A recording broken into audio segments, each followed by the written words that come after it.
gentlemen, I just had the awesome idea of doing a warrior review on the Cataclysm shit that is coming up. So we're now gonna take a look at some skills that we're going to get, or at least talents, I don't know what it is. You'll see it in your screen. First up, Blade Storm. You'll become a whirling storm of destruction force, blah blah blah. If you get disarmed, you cannot do it anymore. We know that one. Wrecking Crew. Your Mortal Strike critical hits have a 33, 66 or 100% chance to enrage you. Increase all damage caused by blah blah blah blah. We already know that one. Now here's a new one. Throwdown. Knocks the target to the ground and stuns it for 5 seconds. 15 rage, 5-yard range, instant, 45-second cooldown. I really like this one because we're both looking at this from a PvP perspective, because I don't care about PvE. Now I've most likely insulted half of the WoW community by saying that. Anyways, now we're actually getting some more viable CCs, because at start we only had the Fear, Intimidating Shout that is, and well yeah, we had to use our intercepts, our charges, and our pummel / shield bash really cleverly to lock someone down. Now we can actually lock someone down for 13 seconds straight if nothing happens to the person, because any damage on the fear target will knock him out. So now that that stun is there, we can actually build up some CC. Next one. Lambs to the Slaughter. After dealing a Mortal Strike, your next execute, overpower or Mortal Strike will cause 10, 20 or 30% more damage. Brilliant. It's brilliant. Because in PvP you always will be using your Mortal Strike. And your overpower, because of that taste for blood. It's just gonna have more damage. 30% more damage after just using a Mortal Strike. That's brilliant. I like it. I like it. Juggernaut. Your charge ability is now usable while in combat. Blah blah. We already know that one.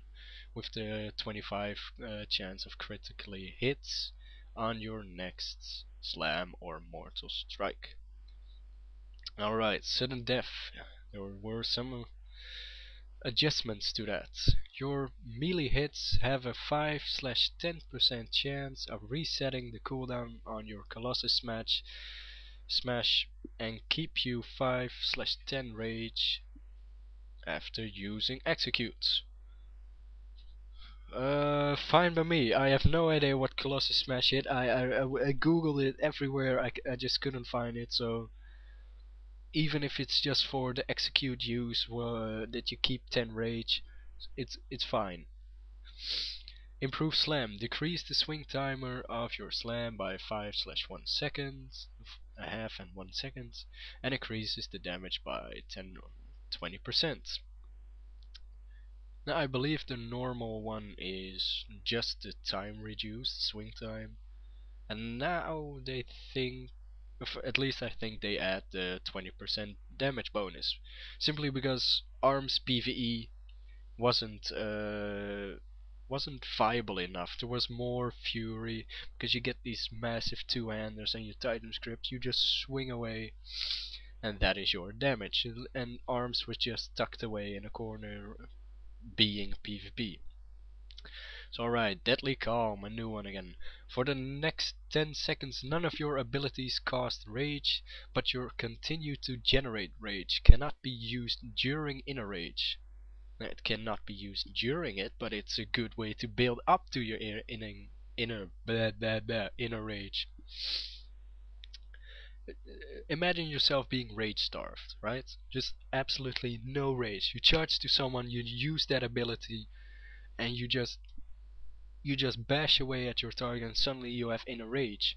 Then you can use your blood rage to keep that rage up, because in that inner rage you'll get 15% more damage, but also your skills will cause 50% more damage. So that way you can still balance it and keep that damage up from that inner rage. So I really like that. I'm getting all goofy ideas with the Deadly Calm. So the next one is Blood Frenzy. Your bleeds cause targets to take an extra 2/4% physical damage and 15/30% more bleed damage. In addition, your auto attacks will have a 5/10% chance to generate 20 additional rage. I like that last adjustment. The first stop of blah blah blah increasing bleed damage and blah blah blah.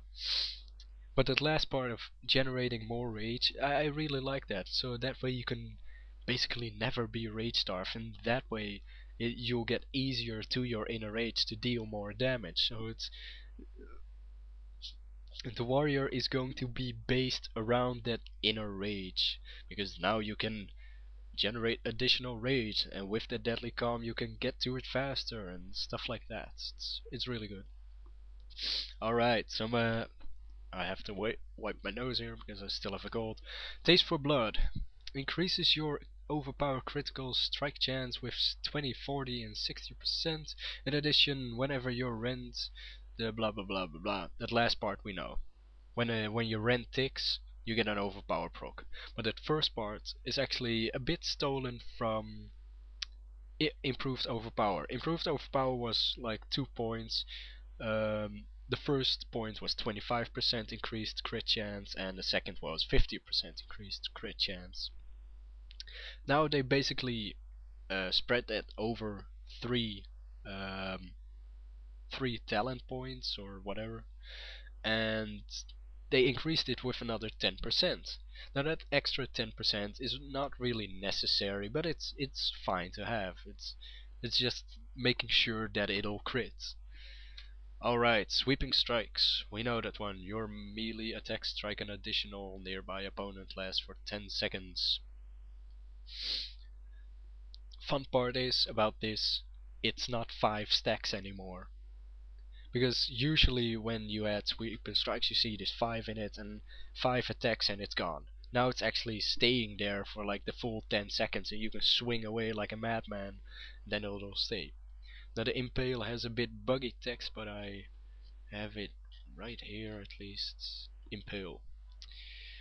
Increase the critical I have to say that right. Increase the critical strike damage bonus of your mortal strike, slam and overpower by 10% and then 20 and 30. No, just 10% and 20%. Fine. Remained the same. I like it. Improved hamstring. A bit of adjustment. Listen. When reapplying hamstring, you immobilize the target for 5 seconds. This effect cannot occur more than once every 30 seconds. So rank 1 is it cannot occur more than 60 seconds, more than once in 60 seconds, and the second one is more than once in 30 seconds. I have no idea what to think of this, because basically well, with the PvP gloves you'll have to spend 7 rage on one hamstring and then another one. So basically 14 rage to immobilize someone. So it is good peeling, yes, of course. It most likely in the beginning of the season, when there is still a bit of imbalance, it is nice to have that talent. But later on, when people get gear and people get to know the skills a bit more, I think it's not really necessary to have improved hamstring. I mean, maybe you can even glyph for it to root someone if they haven't changed it. We're gonna see that in a bit, because I'm also new on this skills and talents and glyphs. I'm also looking at the first time. So, next one. Tactical Mastery. Adjustments. First it was 3 talent points, now it is just 2. And I like what they did. You retain up to an additional 25/50 rage when you change stances. Now, I'm a huge fan of stance dancing. Sometimes I even do it by accident.